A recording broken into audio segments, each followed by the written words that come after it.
제일라디오 6시 뉴스를 마칩니다. 지금까지 아나운서 이창진이었습니다. KBS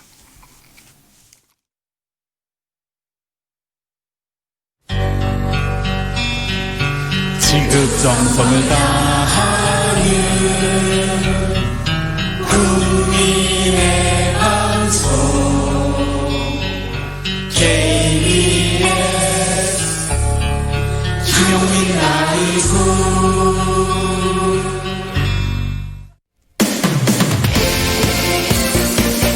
시작은 미약하지만 끝은 비상하리라. 내일은 대기자로 장성할 소기자 석석 오창석과 함께합니다. 오창석 소기자의 탄상. 딴딴딴 그것이 끝이라고. 오늘 아예 그냥 볼륨을 안 올리시네. 노래를 하라고. 예. 오창석 평론가 어서 오십시오. 네, 안녕하세요. 오창석입니다. 네, 자 오늘 첫 번째 뉴스는 아무래도 국회 상황 이야기가 될 것 같아요. 네, 국회 본청 앞에 있었던 자유한국당 집회에 관련돼서 이야기를 좀 나눠보고자 하는데요. 네. 이 집회와 관련해서 자유한국당 의원들 내부에서도 비판의 목소리가 커지고 있다. 이런 이야기가 흘러나오고 있습니다. 네. 사실 그럴 수밖에 없는 것이 어제 17일부터 이제 선관위를 통해서 국회의원 예비 후보 등록을 할 수가 있습니다. 네, 네. 그리고 오늘부터 이제 예비 후보 등록을 하고 이제 선거 운동을 할 수 있거든요. 근데 뭐 지금 지역구도 획정이 안 됐고 네. 어떤 선거 룰로 선거를 치를지 뭐 선거 제도 관련한 결정도 안 났고. 네, 맞습니다. 애매모호합니다. 예.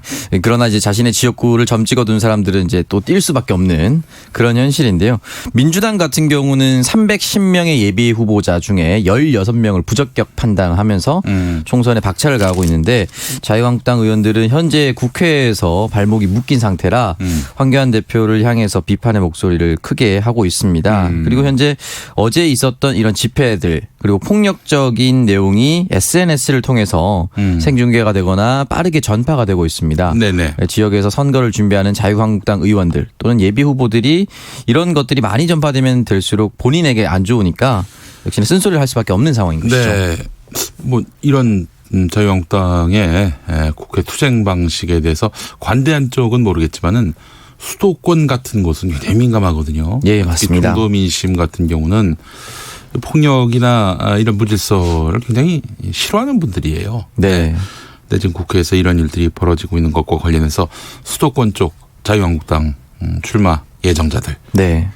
이런 분들에게 있어서는 상당히 걱정이 되는 거죠. 예, 맞습니다. 뭐 비단 수도권뿐만 아니라 스스로가 보수라고 생각하는 사람들이라든지 또는 중도 보수라고 생각하시는 분들이 그 집회에 있었던 뭐 성조교회라든지 이스라엘 국기, 해병대 동지회 이런 것들을 어떻게 자유한국당이 이런 것들을 대표할 수가 있느냐라고 비토하는 것들도 있고요. 또한 현재 보수 유튜브 10명 정도가 당 지도부가 이들에게 입법 보조원 자격을 부여해서 국회 출입을 자유롭게 하자. 뭐 이런 제안까지 나왔다고 합니다. 그래서 이제 자유한국당의 선전수단으로 이들을 활용하자. 뭐 이런 얘기입니까? 그런 얘기인데요. 그래서 더 자유한국당 의원들이 이거 너무한 것이 아니냐. 아니 그냥 그 유튜버들한테 언론사를 만들어 가지고 등록하면 되게 하는 거 아닌가요? 출입 기자로 등록하게 하면 되는 거 아닌가요? 네, 맞습니다. 언론 등록을 하면 되는데요. 네. 근데 이렇게 좀 특혜 아닌 특혜로 제공하자라는 것이고 말씀하셨듯이 아예 국회 출입 기자들과 똑같은 자격을 부여하자라는 것인데 여기에 대해서도 비판이 있고 있습니다. 네. 다만 이 황교안 대표가 비공개 의원총회에서 의원들을 향해서 최선을 다하고 있는데 또 열심히 안 하는 사람들이 있다. 나는 100%를 하고 있는데 누군가는 뒤에서 70%만 하고 있다. 이런 식의 면박을 주기도 했고 졸고 있는 한 의원을 향해서는 뭐 절절함에 대해서 이야기를 하고 있는데 여기 졸고 계신 분이 계시다. 아이고 온천 받기 힘들겠네. 이런 이야기도 남겼는데요. 네. 또 마지막으로는 총선에서 우리가 이겨야 되고 의석 절반 150석을 넘어야 하고 못 넘으면 저부터 책임지겠다. 이런 이야기를 남기기도. 뭘 어떻게 책임지겠다는 건지는 분명히 밝히진 않고. 예, 보통은 근데 선거가 끝난 후 책임이라는 단어를 쓸 때는 사퇴가. 당대표 사퇴. 가장 적절하지 않나라는 생각이 듭니다. 왜냐하면 내부 뭐 징계를 받을 수 있는 입장도 아니잖아요. 그렇기 때문에 책임이라는 단어는 보통 선거 이후의 책임이라는 단어는 사퇴로 귀결될 가능성이 높습니다. 네. 다만 현재 선거제가 어떠한 방식으로 흘러갈지는 모르겠지만 어쨌든 준연동형 비례대표제가 들어온다면 어떤 정당도 150석을 단독으로 넘기는 쉽지 않습니다. 그렇죠. 또 지금처럼 당이 많은데 네.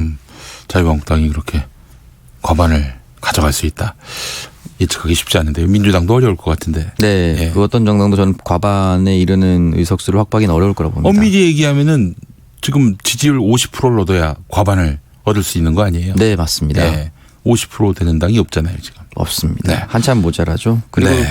또 의원들 사이에서 좀 불안감이 고조되고 있는 것이 황교안 대표가 누누이 청년 신인을 50% 가산하겠다.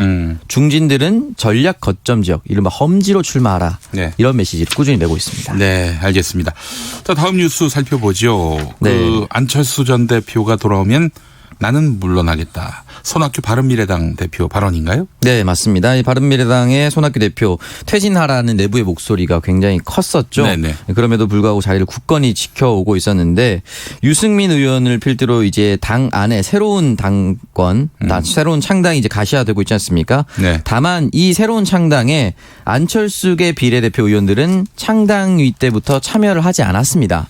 그래서 안철수 전 대표도 어떤 메시지를 주지 않아서 이러지도 저러지도 못하는 상황이 있었는데요. 네. 최근 손학규 대표가 극비리에 이러한 비례대표를 만나서 혹시나 안철수 대표가 온다면 그에게 전권을 주고 나는 아무런 조건 없이 퇴진하겠다. 이런 메시지를 전달했다고 합니다. 네. 그래요? 예.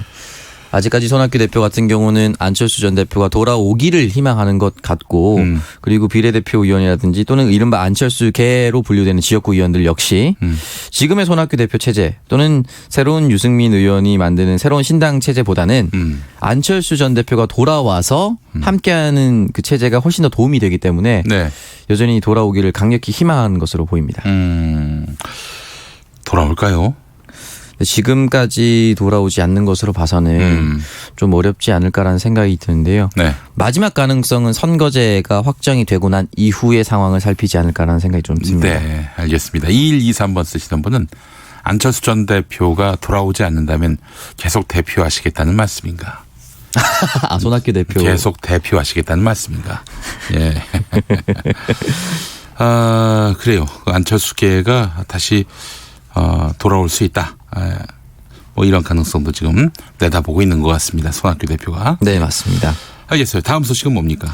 네, 조국 전 장관에 관련된 내용인데요. 유재수 전 부산경제부시장에 대한 청와대 감찰 중단 의혹과 관련해서 당시 민정수석이었던 조국 전 법무부 장관을 피의자 신분으로 불러서 검찰이 소환했습니다. 네네. 지난 16일에 이어서 두 번째 소환이라고 하는데요. 검찰은 집중적으로 감찰 중단이 결정된 경위 그리고 최종 책임자에 대해서 끊임없이 추궁하고 있다고 합니다. 네네. 일단은 조 전 장관을 대상으로 한 것은 직권남용, 권리행사 방해 혐의이고요. 조 전 장관은 변호인단을 통해서 이 감찰이 중단된 것에 대해서 정무적 최종 책임은 나에게 있다. 이렇게 공개적으로 밝히기도 했습니다. 네네. 여기에 대해서 이 해석을 여러 가지로 하고 있는데요. 일단 정무적 책임이라고 했기 때문에 법적 책임은 없다. 라고 해석을 하는 사람도 있고 네네. 최종 책임은 나에게 있기 때문에 흔히 말하는 조국 민정수석보다 더 큰 힘이 작용했다라는 것을 사전 차단한다. 뭐 이런 해석도 흘러나오고 있습니다. 네. 그래요.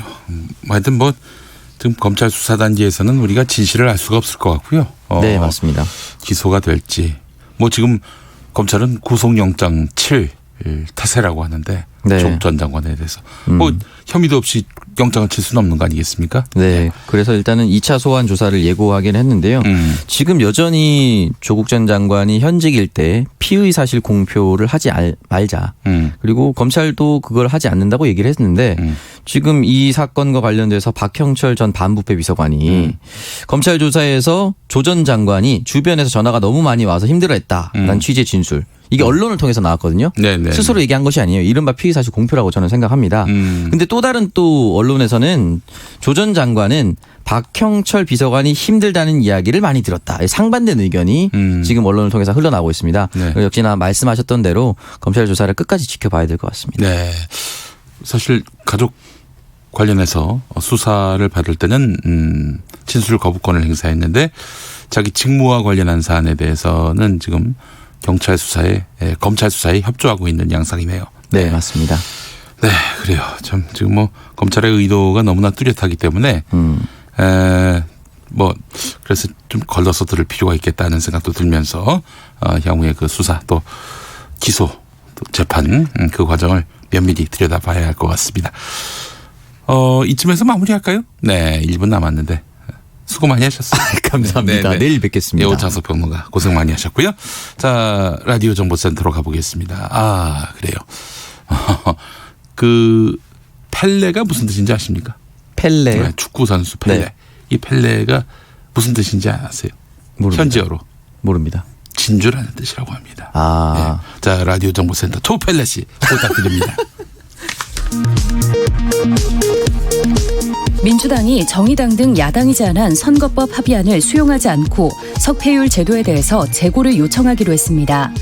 또 모레 국회 본회의를 열어 예산 부수법안과 민생법안을 처리하자고 제안하기로 했습니다. 문희상 국회의장이 일제 강제징용 피해자 배상 문제 해법으로 제시한 이른바 1+1+알파 법안을 대표 발의했습니다.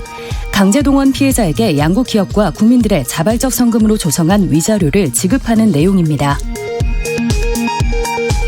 내년부터 한국이 부담할 주한미군 주둔 비용을 정하는 한미 방위비 협상이 합의에 이르지 못하고 끝나 연내 타결이 불발됐습니다. 다음 회의는 내년 1월 중 미국에서 열릴 예정입니다. 김기현 전 울산시장의 비위 의혹 문건 사건을 수사하고 있는 검찰이 국무총리 비서실 산하 민정실을 압수수색했습니다. 검찰은 김 전 시장의 첩보 내용을 전달받은 것으로 알려진 문모 전 행정관 PC 등을 확보한 것으로 전해졌습니다. 유재수 전 부산시 경제부시장에 대한 청와대 감찰 중단 의혹 사건과 관련해 조국 전 민정수석이 오늘 두 번째로 검찰에 출석해 조사를 받고 있습니다. 지금까지 라디오 정보센터 뉴스였습니다.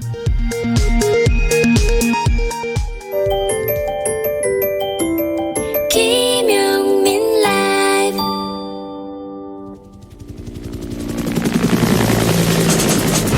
대한민국 국회의원의 하루 24시간 1440분 86,400초 1분 1초도 허투루 쓰지 않는 국회의원들의 일거수 일투족을 가장 가까운 곳에서 따라가 보겠습니다. 국민을 위한 소중한 시간 국회의원 24시. 네, 그제 오디오 파노라마의 주인공이었습니다. 유치원 3법을 우선 처리해달라. 국회 로텐더홀에서 기자회견을 열었던 그리고 자유한국당 의원들의 거센 원성을 샀던 박용진 더불어민주당 의원 나오셨어요. 어서 오십시오. 안녕하세요. 예. 서울 강북구 을 예. 출신의 국회의원 더불어민주당 박용진입니다. 강북구는 도대체 어느 동입니까? 옛날에 미아 1동부터 9동이에요. 오. 그리고 번 3동 이렇게 예, 10개 동이었는데 네네. 지금은 이제 행정동으로 다 바뀌어서 말씀을 드리면 삼각산동, 삼양동, 송천동, 송중동, 네. 미아동, 번삼동 이렇게 6개 동으로 되어 있습니다. 네, 그렇군요. 아이고. 하여간 거기 계신 분들은 유치원 3법에 대해서 뭐라고 얘기하시던가요? 얼마 전에 저희 지역에서 제가 예. 여론조사, 정책 여론조사를 해봤거든요. 네네. 압도적입니다. 압도적. 압도적으로 빨리 해라. 뭐 이게 통과된 줄 알았다는 사람도 상당히 있고요. 예, 왜 이렇게 안 되고 있는지에 대한 답답함을 네. 호소합니다. 패스트 트랙에 태운 것만으로도 이거 저 통과됐구나. 그렇게도 생각하셨을 거예요. 그러나 네. 아직 지금 유치원 3법은 통과되지 않았고 지금 번호표 몇 번 받으셨어요? 지난 12월 10일 날 정기국회 마지막 본회의 때 네. 239개의 법안이 올라왔습니다. 네네네. 그중에 2003법은 237번, 238번, 239번 맨 꼴찌에 갖다 놨습니다. 맨 꼴찌요? 네. 야, 지금 뭐 자유한국당은 법안마다 다 필리버스터 하겠다 이러고 있는데 네. 이거 통과 못 되는 거 아닙니까? 한 만 년쯤 지나야 통과되는 순서로 되어 있는데요. 네네네. 저는 어제 그저께 제가 자유한국당 그 앞에 가서 로텐더블에서 제가 기자회견을 굳이 한 거는 다름 아닌 이 문제에 있어서 제일 큰 책임을 가지고 있는 집단이 자유한국당이라서 그랬습니다. 네네네. 자유한국당을 비하할 생각은 없습니다. 왜냐하면 네네. 자유한국당도 야당으로서 자신들의 생각이 있고 이견이 있을 수 있습니다. 그러나 국회법에서 그 패스트트랙을 숙려 기간을 330일을 둔 거는 네. 다수가 5분의 3이 이 정도가 했는데도 소수가 너무 잡고 끌면 안 되니까 이 기간 끝나면 어쨌든 표결한다. 찬성 반대를 분명히 묻는다. 네. 요 정신입니다. 그래서 네네. 되는 것도 안 되는 것도 없게 두지 말고 다수가 원하면 통과될 수 있도록 하자는 거였는데 네네네. 1번 안으로 올라와도 마땅한 법을 왜 국회의장은 이걸 맨 꼭지로 갖다 놨느냐면 이 법안들에 대해서 그렇게 반대를 해서 330일을 묵혀놓고도 자유한국당이 다시 필리버스터 무제한 토론으로 발목을 턱턱 잡아버리니까 이 사태가 벌어진 거거든요. 그래서 제가 그날 간 건 제발 부탁인데 네네. 민생 법안 아이들을 위한 법안 유치원 3법은 필리버스터에서 좀 빼주세요. 그리고 네. 이견이 있으시니까 수정안 내시고 반대를 하시니까 반대 토론하시고 네. 그리고 정정당당 투표를 통해서 그 처리는 합시다 본회의에서. 네네. 그게 국회 선진화법의 정신 아니겠습니까? 네. 그 전에 인터뷰에서 그런 말씀하셨습니다. 이 사실 박용진 의원의 그런 안이라면은 더불어민주당 의원들도 다 지지하고 또 뭐 자유한국당은 그렇다 치고 다른 야당에서도 동조를 해야 되는데 또 국민들의 인기도 높은 법안이기도 하고 말이죠. 예. 그런데 이게 한유총 등 이익단체들의 압박에 의해서 노골적으로 이게 뭐 박용진 의원의 유치원 3법 지지를 하기 어려워하는 그런 의원들이 있다고 말씀하신 실제 것 저한테 같아요. 그런 그 정말 고통을 호소하시는 분들이 있습니다. 고통을 호소합니까? 예, 왜냐하면 경선을 앞두고 있는데 네. 한유총 지부가 예. 그 당원 몇백 명 혹은 뭐 1000여 명 가까운 사람들을 가지고서 흔드는 경우가 네. 있고요. 네네. 또 본선이 중요한데 반대 압박을 계속하고 그러니까 눈치를 보는 겁니다. 그러니까 제가 이름을 얘기하면 그런 개혁적인 의원이? 라고 얘기하실 텐데요. 그런 네네. 개혁적인 의원이 제가 얘기를 했더니 한숨을 푹 쉬면서 끝까지 좀 봐야 되겠다. 이렇게 얘기를 합니다. 그래요. 제가 제일 두려워하는 상황은 네. 민주당 의원들은 당론 투표니까 다 하실 건데요. 네. 지난번에 그 예산안을 통과시킬 때 네. 4+1 보셨겠지만 156석 정도에서 통과된 법안들이 있습니다. 네네. 그러면 156에서요. 148석이 의결 정족수니까 9명만 슬그머니 밖으로 나가면 예. 다음 안건은 유치원 3법입니다라고 하는 순간 일어나서 나가버리면 네. 의결 정족수가 무너져서 처리를 못하는 거죠. 진짜요? 그러니까 그 이른바 4+1에 들어와 있는 의원들 중에서도 지역구 의원들, 야당 의원들 중에는 이 유치원 원장들의 조직적인 로비와 반발 그리고 하소연 그리고 압박 이런 것 때문에 흔들리고 있고 많이 괴로워하고 있고 고통을 저한테 개별적으로 호소하시는 분들이 있어서 네네네. 사실 진짜 걱정스럽습니다. 정두원 의원이 세상을 떠나기 전에 네. 제가 진행했던 다른 라디오 방송에서 박용진 의원을 걱정하셨어요. 네. 저렇게 이익단체, 그 말하자면 노기를 건드리면은 예. 다음 총선에서 힘들 것이다. 특히 그 이익단체들이 자기들이 갖고 있는 뭐 지역 내에 인프라 네트워크 이런 예, 것들을 예. 동원해가지고 박용진 의원을 굉장히 곤경에 처하게 할 수도 있다. 이런 얘기를 했습니다. 실제 제 지역구에서 그러니까 이게 이 문제에 주도적인 역할을 했기 때문에 네네. 저희 지역구에서 노골적으로는 지금 못하고 있습니다. 네. 그러나 여러 군데서 이미 제가 확인을 했고요. 네네. 그러니까 뭐 그 이른바 흑색 선전 뭐 이렇게 전문 용어로 마타도 이렇게 얘기를 하는데 예. 그러니까 이제 이런 거예요. 근거도 없이 맥락도 없이 박용진이가 싸가지가 없다더라. 네. 박용진이가 어디서 저 길거리에서 침 뱉는 거 봤다. 네. 말로는 저렇게 정의로운 맨날 척하면서 부부싸움 한다고 하고 그리고 술만 먹으면 그렇게 사람을 때린다는 등 뭐 이런 식인 거예요. 근데 예. 그 아무 근거도 없는데도 불구하고 예. 제일 무서운 게 예. 발 없는 말이 천리를 가고요. 네. 이런 근거 없는 마타도가 선거 때는 더 쉽게 왜냐하면 진영별로 탁탁 짜여지기 때문에 오히려 부추기는 경우도 있죠. 그 전라북도에서 있었던 일인데 어떤 후보자가 있었어요. 이 후보자가 나왔는데 어떤 여성분이 네. 그 대형마트 앞에서 예. 내가 그 후보한테 예. 뭐 버림을 받았다. 아이고야. 뭐 이러면서 피켓팅 1인 시위를 한 아이고야. 거예요. 전혀 사실이 아니고 네. 근거도 없는데. 네. 근데 선거에서 떨어졌어요. 그리고 그 여성은 사라졌고. 에? 이런 일들이 지금으로부터 한 7년 전에 있었던 일입니다. 아. 예, 7년 전이 아니죠. 그렇죠. 2012년 때 일이군요. 예. 선거 때는 사실 아침에 지하철에 이렇게 7년 전이군요. 예, 서 예. 있으면요. 예. 요즘도 제가 의정 보고서를 나눠드리면서 인사를 하고 있는데 지금은 별로 그런 분들이 없습니다. 그러니까 지나가면서 화이팅 열심히 하라 잘해 이런 분이 압도적인데요. 네네. 이제 진영이 짜여지기 시작하면 어떤 일이 벌어지냐면 예, 예. 상대 후보를 지지하시는 분들이 네. 적의를 나타냅니다. 적대감을 드러내요. 적개심을 예, 드러내죠. 그러면서 뭐 명함을 찢어버리거나 네. 앞에서 침을 뱉고 가거나 네. 이런 분들이 생기죠. 네. 그런데 여기에 조직적으로 그냥 단순한 이런 진영 논리가 아니라 조직적으로 이익단체들이 개입을 해서 네. 움직이기 시작하면 그 지역구 살지도 않으면서. 아주 이제 심란해지기 시작하는 겁니다. 식당마다 앉아서 미장원마다 앉아서 카페마다 앉아서 네. 박용진이 싸가지 없다더라. 그리고 침을 뱉고 다닌다더라. 예, 예. 말씀하신 그렇게 얘기를 하면 예. 사람들은 그냥 그렇게 자꾸 이 전파력이 3배, 4배는 더 빨라집니다. 커지고. 예. 걱정됩니다, 솔직히. 예. 0324번 쓰시는 분은 유권자 중에 한유총 회원 수가 많습니까? 학부모들이 더 많습니까? 학부모들께 지지를 호소하시면 되겠습니다. 이런 말씀을 해주셨습니다. 감사한데요. 예, 예. 보통 아마 그 예전에 제가 민주노동당 소속이었는데 네네. 그런 식으로 계산해서 늘 선거를 지죠. 왜냐하면 세상에 노동자가 1350만인데 대한민국의 등록 노동자만 그렇죠. 예. 우리가 이긴다. 우리 예. 당명이 민주노동 까보면 아닙니다. 그렇죠.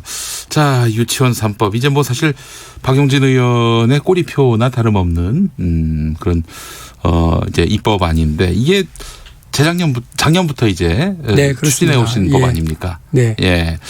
이 법을 통해서 이 사실은 이제 유치원에도 더 이상 뭐 학부모들을 뭐 기만하는 그런 일이 없는 교육 정의가 흐르는 공간으로 만들겠다. 공공의 통제 영역에 두겠다. 이게 유치원도 학교니까요. 네, 박용진 예. 의원의 구상인데 자유한국당 쪽에서는 토론 한번 해보자. 뭐 이런 말을 했다고 하네요. 아, 그날 뭐 여러분이 그러니까 저는 뭐 자유한국당하고 싸우러 간 건 아닙니다. 네네네. 기자회견 장소는 국회 어디서든 할 수 있는 거고요. 네네. 그 제가 선택을 할 수 있습니다. 정론관에서 해도 되지만 국회 본청 혹은 국회 정문 해태 옆에 뭐 이런 게 돼서 다 얼마든지 할 수 있죠. 기자들하고 서로 이제 약속만 네. 하면. 네. 그래서 했습니다. 조용히 제 기자회견문을 읽고 있었는데 와서 뭐 시비 걸고 저리 가고 그랬어요. 욕설하고 예. 이런 분들이 있어서 예, 예. 그중에 한 분이 나는 우리도 유치원 3법을 반대하지 않는다. 그런데 왜 여기 와서 우리한테 이러냐. 이렇게 네. 얘기하시길래 자유한국당이 필리버스터로 발목을 잡고 있어서 그렇다. 그렇게 얘기를 했더니 뭐 자꾸 안 가고 그러고 계시더라고. 기자들이 막 짜증을 내고 있는데. 예. 그러더니 뭐 제가 저한테 토론하자 이러더라고요. 그래서 네. 제가 기자회견 마치고 토론해 드릴게요. 네. 그분을 찾아서 갔다가 네. 왜 여기를 오느냐 이러면서 이제 저를 막 밀치고 해서 넘어지고 토론하자고 하더니. 예, 했거든요. 그러니까 예. 뭐 그분하고 뭐 제가 뭐 토론을 못할 이유가 뭐가 있겠습니까? 근데 이제 그분이 나중에 막 저 뒤에 숨어서 하시는 말씀이 네. 방송 토론을 하자는 말이었어요. 이러더라고요.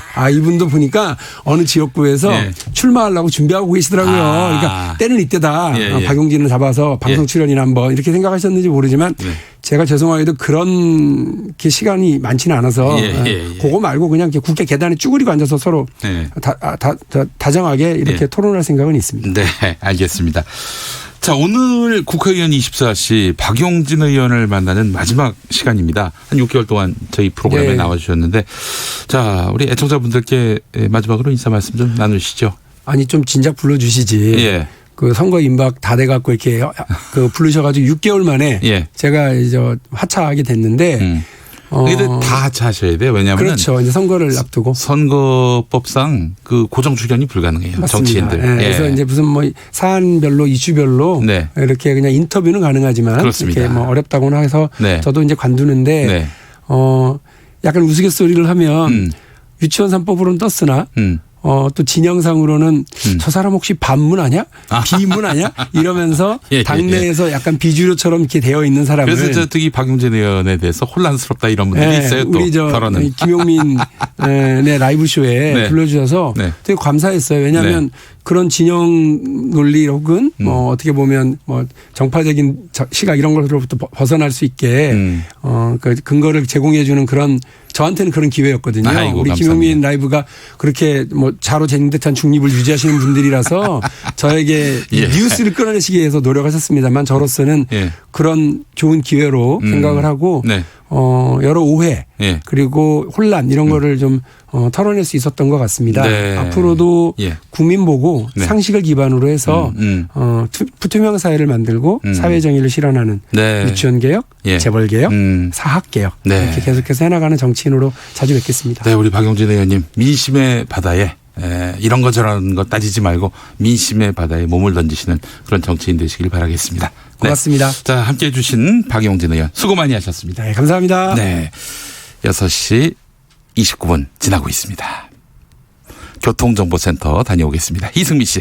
네, 이 시각 교통 상황입니다. 퇴근길 많이 밀립니다. 서해안고속도로 서울 방향 서평택 분기점에서 화성괴소 부근까지 14km 구간이 정체고요. 매송휴게소에서 용담터널 구간과 일찍 분기점에서 금천까지도 정체입니다. 영동고속도로 인천 쪽은 신갈 분기점에서 북수원까지 정체가 이어집니다. 또 월곶 분기점에서 서창까지도 막히고요. 경부고속도로 서울 방향 남사에서 오산까지 밀립니다. 이후 동탄 분기점부터는 죽전휴게소까지 16km 구간에서 정체가 되고요. 잠원나들목 부근의 사고는 처리 작업 끝났는데요. 판교에서 한남까지 가는데 45분 정도 걸립니다. 서울시내 올림픽대로 하남 방향으로 행주대교에서 성산대교까지 막히고요. 동작대교 진압 5차로에서 사고 나서 주의하셔야겠고요. 사고 여파가 겹쳐서 노량진 수산시장에서 영동대교 구간의 운행이 더 어려워졌습니다. 반대 공항 쪽은 영동대교부터 가양대교까지 밀립니다. KBS 교통정보센터였습니다. 김용민 라이브 오디오 파노라마. 삼성전자 서비스 노조원이었던 염호석 씨의 시신이 강원도 강릉의 한 야산에서 발견된 건 2014년 5월. 염 씨는 노조 동료들에게 파업 승리를 기원한다며 장례를 노조장으로 치러달라는 유서를 남겼습니다. 하지만 염 씨의 유언은 지켜지지 못했습니다. 동료 노조원들이 병원을 지키고 있는 와중 그런데 시신 안치 다음 날 한 통의 112 신고가 접수됐습니다. 삼성전자 서비스 노조원들에게 감금돼 의료원 밖으로 못 나가고 있다는 내용입니다. 감금돼 있지 않은데도 감금됐다고 허위 신고한 것. 경찰은 즉시 장례식장에 경력을 투입해 노조원들을 제압했습니다.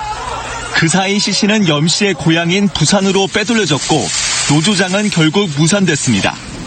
그런데 이 신고에 경찰의 사주가 있었던 것으로 확인됐습니다. 양산경찰서 정복과장 A씨가 염 씨의 부친인 지인 이모 씨에게 거짓 신고를 시킨 겁니다. 그런데 이 허위 신고를 사주한 사람은 바로 경찰. 삼성 측의 사주를 받고 노조원 몰래 신속히 화장할 수 있게 도와줬다는 겁니다. 검찰은 그 대가로 삼성 돈 1,000만 원을 나눠받은 양산경찰서 정복과장 A씨와 부하 직원 B씨를 불구속 기소했습니다. 삼성으로부터 사주를 받은 것. 삼성은 왜 서둘렀을까? 삼성은 파장을 우려해 염 씨의 장례를 노조장이 아닌 가족장으로 신속히 치르도록 유족을 집요하게 설득했습니다. 삼성 측이 아버지 염모 씨를 돈으로 회유해 가족장을 치르게 한 겁니다. 삼성 측은 염호석 씨의 시신이 발견된 다음 날 아버지 염 씨에게 돈으로 해결하자고 제안했습니다. 합의 조건은 위로금 6억 원, 3억 원은 바로 주고 나머지는 가족장을 치르면 주기로 했습니다. 돈을 받은 염 씨는 합의 당일 경찰을 동원해 노조원이 지키던 빈소에서 아들의 시신을 빼돌렸고 이틀 뒤 화장했습니다. 이 장례식을 방해한 혐의로 기소된 노조원의 재판에서 증인으로 출석한 염 씨는 삼성 돈을 받지 않았다고 거짓 증언했습니다. 그러나 염호석 씨의 아버지는 거짓말을 했던 터. 화장장에서 염호석 씨의 유고를 들고 나오는 아버지에게 노조원이 던진 말. 호석이가 보고 있는데 아버지, 네가 인간인가? 호석이가 보고 있는데 할머니! 와 지금 인간이가 나라 너도 형님이 뭐 일하겠나? 형님이 일하겠냐고. 지난 4월 검찰 소환 조사에서 염 씨는 결국 돈을 받은 사실을 실토했습니다. 경찰도 염호석 씨의 아버지도 이 막장 드라마에서는 조연. 조연은 다름 아닌 삼성. 삼성그룹 미래전략실이 작성한 S그룹 노사 전략 문건. 계열사들의 노조 설립 시도를 와해하기 위한 그룹 차원의 대응 전략이 담겼는데 지난 2013년 처음 폭로됐습니다. 너무나 충격적인 사실들이 드러나는데 한마디로 정리하면 문호조를 위한 완전 범죄 계획서라고 해야 할 내용들입니다. 이완배 민중의 기자. 노동자분들이 삼성 안에서 노조를 만든다는 게 정말 쉬운 일이 아니었고요. 우리에게도 노조가 생겼구나. 노동자분들 되게 감동하고 그런 장면이 기억이 납니다. 근데 문제는 뭐냐면 노조가 설립되자마자 삼성의 악랄한 노동 탄압이 시작이 됩니다. 이때 삼성이 만든 노조 파괴 문건이 발견됐는데요. 문건에 이렇게 적혀 있어요. 노조에 차업하면 일거리 주지 마라. 이 노동자분들이 월급 받는 분들이 아니거든요. 수리 한 건 할 때마다 건당 수수료를 받아요. 그러니까 노조에 참여하면 일거리를 주지 마라. 그리고 협력업체들 폐업한다고 협박해라. 내근 조합원은 무조건 외근으로 돌려라. 조합원들에게 욕설과 폭력을 가하라. 법정 공휴일인데 안 나오면, 법정 공휴일은 그냥 쉬는 거잖아요. 그런데 안 나오면 휴가원을 안 냈다고 결근 처리해라. 이런 악랄한 문건으로 조합원들을 탄압을 합니다. 이런 그룹 차원의 탄압 속에서 노조원 염호석 씨 등 2명은 극단적 선택을 하기도 했습니다. 그 염호석 열사께서 정동진의 서생을 마감하셨는데요. 살아생전에 그 열사께서 참 정동진을 자주 가고 싶어 하셨다고 해요. 그 이유가 정동진에서 해가 떠오르는데 해가 모든 이들에게 공평하게 떠오르니까 그래서 정동진을 참 좋아하셨다고 하더라고요.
What I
felt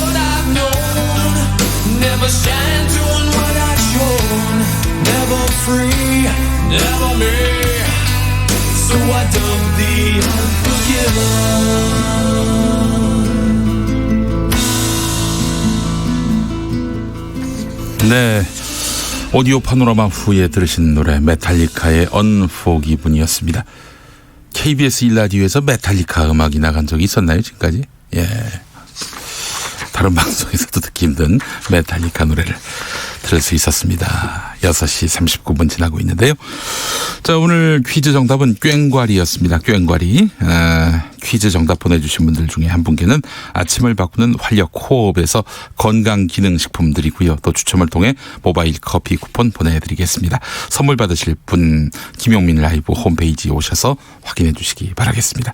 K75882641 계정 쓰시는 분 자본주의 사회에서 돈 앞에서는 참 돈이 우리 사회에서 참 비정한 존재라는 것을 목격하게 됩니다라고 하셨고요. 김미선님, 삼성의 노조화해 공포 영화라고 해도 될 이야기인데 실제 있었던 일이었다니, 그런데 또 처벌도 제대로 이루어지지 않았다고 하니 더 끔찍합니다라고 하셨고요. 시미스님, 노동자를 위하는 기업이 잘 됐으면 좋겠습니다라고 하셨습니다. 3699번 쓰시는 분, 집요한 회유에 아비도 죽은 자식 영영 쳐버렸네. 6억. 삼성 제국에 이런 민낯이다라는 말씀을 해주셨습니다. 네. 자, 오늘 퀴즈 정답 보도록 하겠습니다. 2808번 쓰시는 분, 꽹과리라고 써야 되는데 용가리라고 하셨어요. 자, K76633145 이 계정 쓰시는 분, 쾌지나 칭칭나네. 황 대표는 스스로의 말에 책임져야 합니다. 지난 민주노총이 국회담을 넘었을 때 현장에서 위원장이 체포돼 검찰은 징역 4년형을 구형했습니다. 이번 국회 침탈은 황교안 대표가 책임져야 합니다. 라면서 꽹과리 정답 보내주셨습니다. 4151번 쓰시는 분 정답 꽹과리. 대한민국의 전통음악을 세계에 알리려 성조기와 함께 노력하는 태극기 부대의 노력에 눈물이 납니다라고 하셨고요. K75807941 이 계정 쓰시는 분 꽹과리고요. 농사 잘 마치고 축제에 놀이용으로 쓰는 건데 불법 집회에 사용하다니 한심합니다라고 하셨고요. K74618141 계정 쓰시는 분 정답 이효리. 네, 이효리. 안 웃겨서 네, 오답이기도 하고 안 웃겨서도 땡을 받아 마땅한 정답을 보내주셨습니다. 하얀새님 정답 깽판.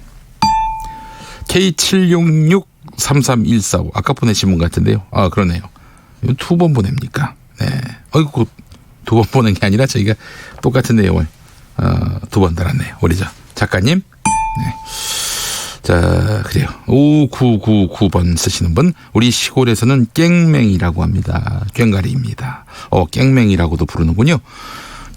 그리고 7654번 쓰시는 분 정답 냄비 뚜껑. 4455번 쓰시는 분 꽹과리 풍물입니다. 용수초장 전주에서 잘 듣습니다. 시원시원합니다라고 해주셨습니다. 감사합니다. 자, 그리고 7730번 쓰시는 분 꽹가리라고 하셨어요. 가리. 네. 네. 꽹과리입니다. 네. 전통 악기가 어쩌다 이렇게 됐는지 하면서 한숨을 쉬셨어요. 7730번님. 9799번 쓰시는 분 쾌지나 칭칭나네.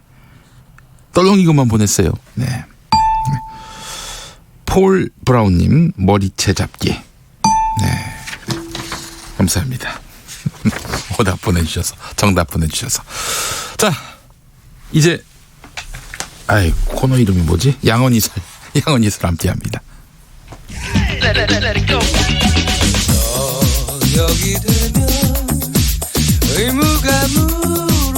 김용민 라이브를 듣고 계시죠?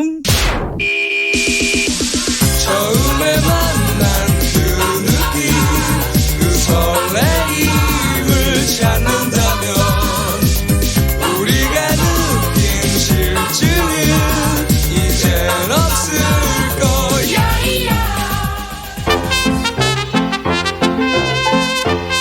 요즘 저잣거리에서 떠도는 썰, SNS에 오르내리는 풍문을 모아서 풍성하게 이야기 나누는 시간입니다.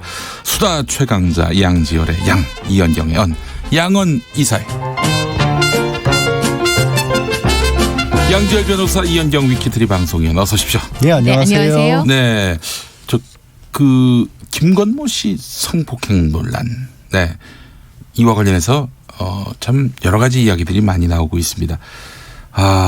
이거 뭐가 진실인지는 알 수 없습니다만 하여간 이걸 쟁점화했고 이슈화했던 사람들이 있으니 바로 가로세로 연구소라는 뭘 연구하는지는 모르겠습니다. 강용석 변호사. 네.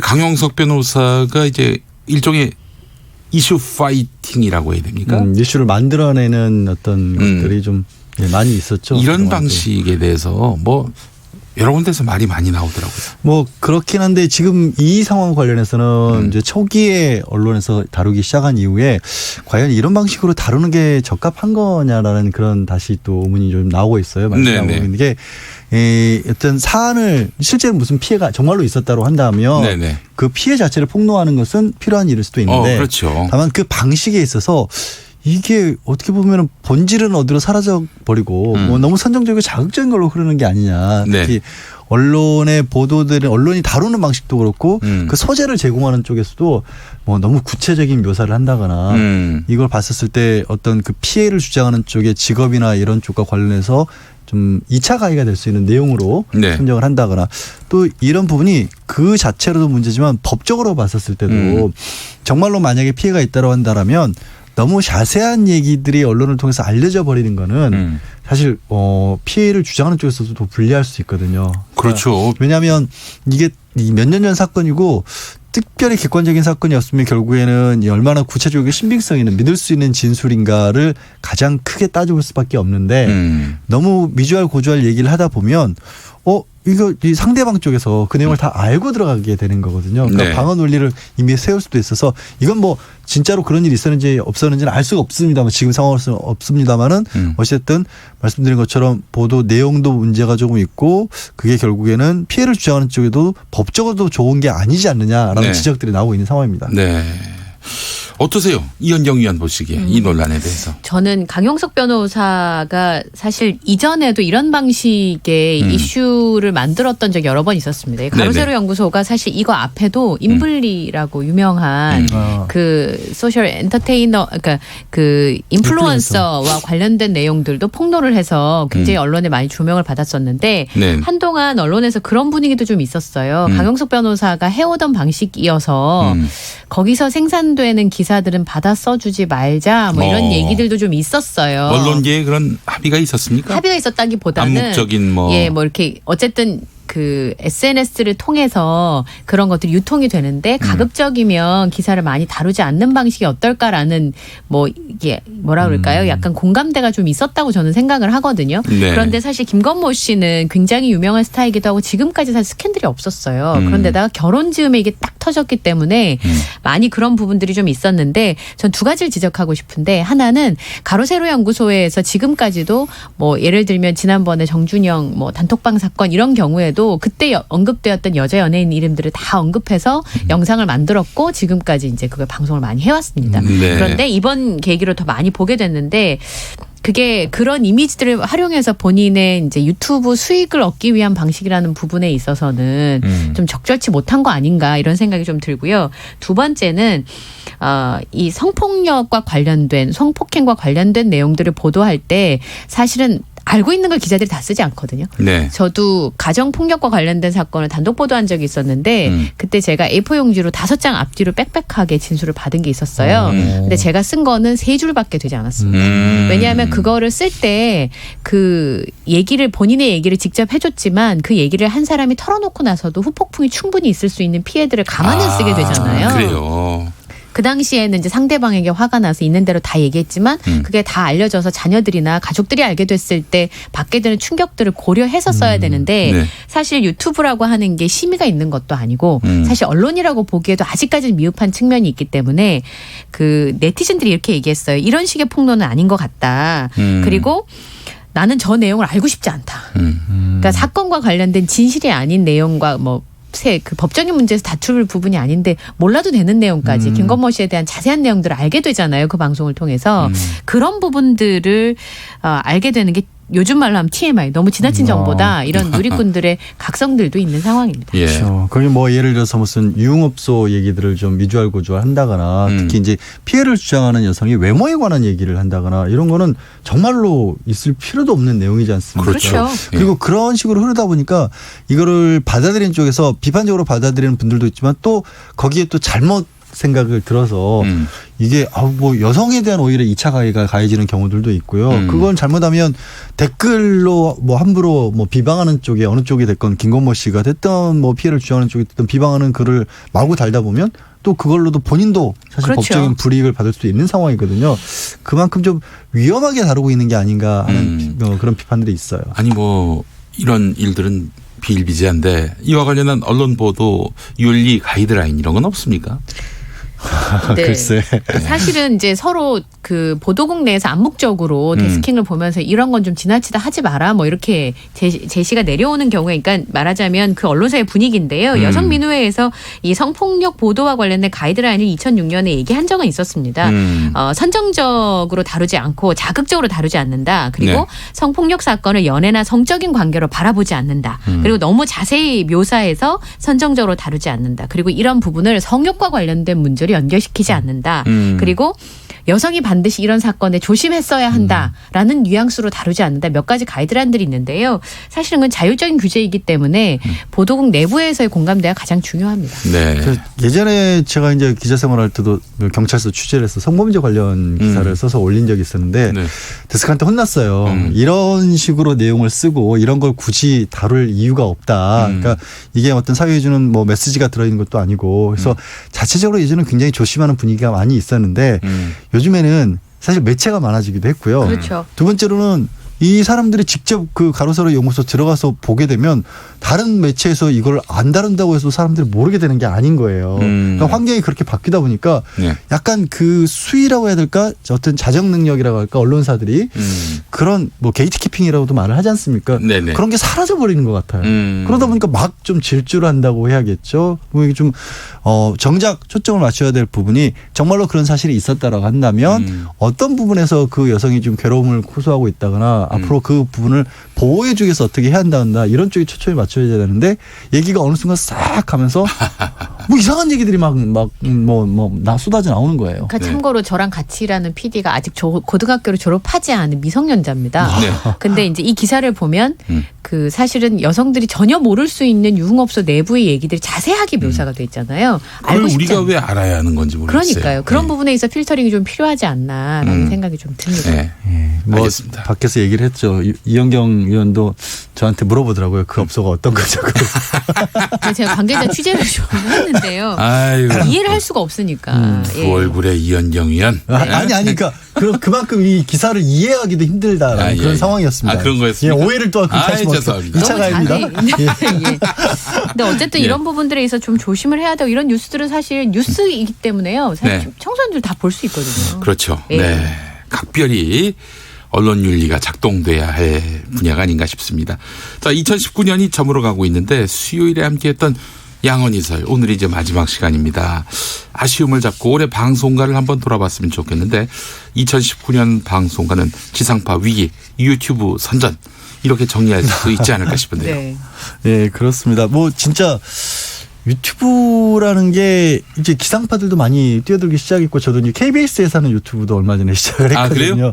그만큼 그러니까 다변화되고 섞이는 그런 부분들, 그러니까 장점들을 따오는 건 좋은 것 같은데 지금 이제 아직은 초기 단계 같아요. 폭발적으로 늘어나다 보니까 조금 전까지 저희 얘기 나눴던 것 같은 부작용들도 무시무시한 것 같습니다. 그렇습니다. 예, 저 유튜브의 무한 질주. 지상파에게 큰 도전이 되고 있는 그런 상황이고요. 예. 그 유튜브에서 지난 예능이나 음악 방송들이 다시 인기를 얻는 것도 또 하나의 트렌드입니다. KBS 같은 경우 옛날 TV쇼 이런 것들을 또 다시 올려가지고 저도 항상 그 사이트에 들어가서 보면서 추억을 회고하는데요. 양준일 씨 이분이 또 부쩍 뜨고 있습니다. 예, 1991년이니까 아마 그 무렵에 서태지 씨가 나오기 직전이죠. 예, 양준일 씨가 리베카란 노래로 굉장히 인기를 끌었었는데 2집까지 하고 소리 소문 없이 사라졌는데 글쎄 말이에요. 알고 봤더니 이제 교포시니까 우리나라 뭐 비자도 다 갱신을 해야 되는데 그 출입국 직원이 너 같은 사람이 한국에 있는 거를 뭐 참을 수 없다, 해줄 수 없다, 뭐 이런 식으로 했다든지 예. 아니면 작사를 해주지 않아서 본인이 서툰 솜씨로 작사를 했다든지 말하자면 그 당시 우리나라에 터부가 있었던 거죠. 네. 그런 일들 때문에 더 이상 이제 활동을 못하고 미국으로 돌아갔는데 최근에 그 온라인 탑걸 공원이라고 하는 예전에 90년대 인기 음악을 틀어주는 그 유튜브 때문에 다시 소환이 된 거죠. 말하자면 1990년대 GD다 이래서 그 모습을 최근에 봤는데 좋아했던 양지열 변호사가 깜짝 놀랐다면서 무대를 보면서. 예. 아니 저는 너무 좋았어요. 근데 이렇게 좋은 면들만 있는 게 아니라 한편으로는 이렇게 이제 예전에 잊혀질 뻔했던 분들을 다시 소환할 수 있는 긍정적인 있는가 하면 잊혀져도 좋을 만한 것들 혹은 피해자 입장에서는 잊혀졌으면 줘야 할 것들도 이 디지털 시대가 되다 보니까 안 없어지는 거예요. 끊임없이 연구 재생 반복되고 있어서 그렇죠. 저도 어딘가에서 얘기를 할 때마다 이거 내가 뭔가 이렇게 잘못 생각하고 말하거나 이런 것들이 이제 완전히 박제가 되는구나. 약간 그런 공포가 있어요. 공포가 좀 있어요, 사실. 무한 소환이라고 하죠. 그러니까요. 무한 소환. 네. 그런 일들이 비일비재합니다. 또 유튜브로 인해서 10년 전에 나온 영화가 다시 주목을 받고 그때 그 캐릭터 또 그때 그 유행어가 다시 회자되는 대표적으로 곽철용. 네. 그렇죠. 묻고 더불러 가요. 어이 친구 신사답게 행동해. 보름에 다시 와. 이거라든지. 뭐 CF가 뭐 100건이 넘게 쏟아졌다고 하시던데. 네. 그래요. 화란아 나도 순정이 있다. 네가 이런 식으로 내 순정을 짓밟으면 막 그땐 깡패가 되는 거야. 뭐 이거라든지. 많이 올라왔어요. 네, 그렇습니다. 예. CF 누르시는 거예요? 진짜 너무 꽂혀가지고 박철용. 예, 그렇습니다. 뭐 이런 문화도 있었고요. 또 이런 그 과거 컨텐츠들이 다시 소환되는 것은 어찌 보면 현재 컨텐츠의 그 재미를 느끼지 못하는 그런 뭐. 현재가 재미도 있고 과거와 현재 이런 걸 떠나서 좋은 콘텐츠는 긍정적으로 봐서 계속 언젠가든 기회가 온다 이런 것도 있는 것 같아요. 그러니까 예전에 인기 있었던 미드가 막 다시 보여진다든지 근데 이제 아까 지적하신 부분이 있는 게 사실 가수들이 리메이크 앨범을 낼 때 이유가 있어요. 그게 이제 편승해보자 하는 건데 지금의 새로운 것이 없어서 예전 것을 소환한다면 그건 좀 아쉬움이 있지 않을까. 알겠습니다. 그런 생각이 듭니다. 양언이설 오늘 여기까지인데 우리 이현경 의원 수고 많이 하셨고 감사합니다. 양지열 변호사님 또 다른 코너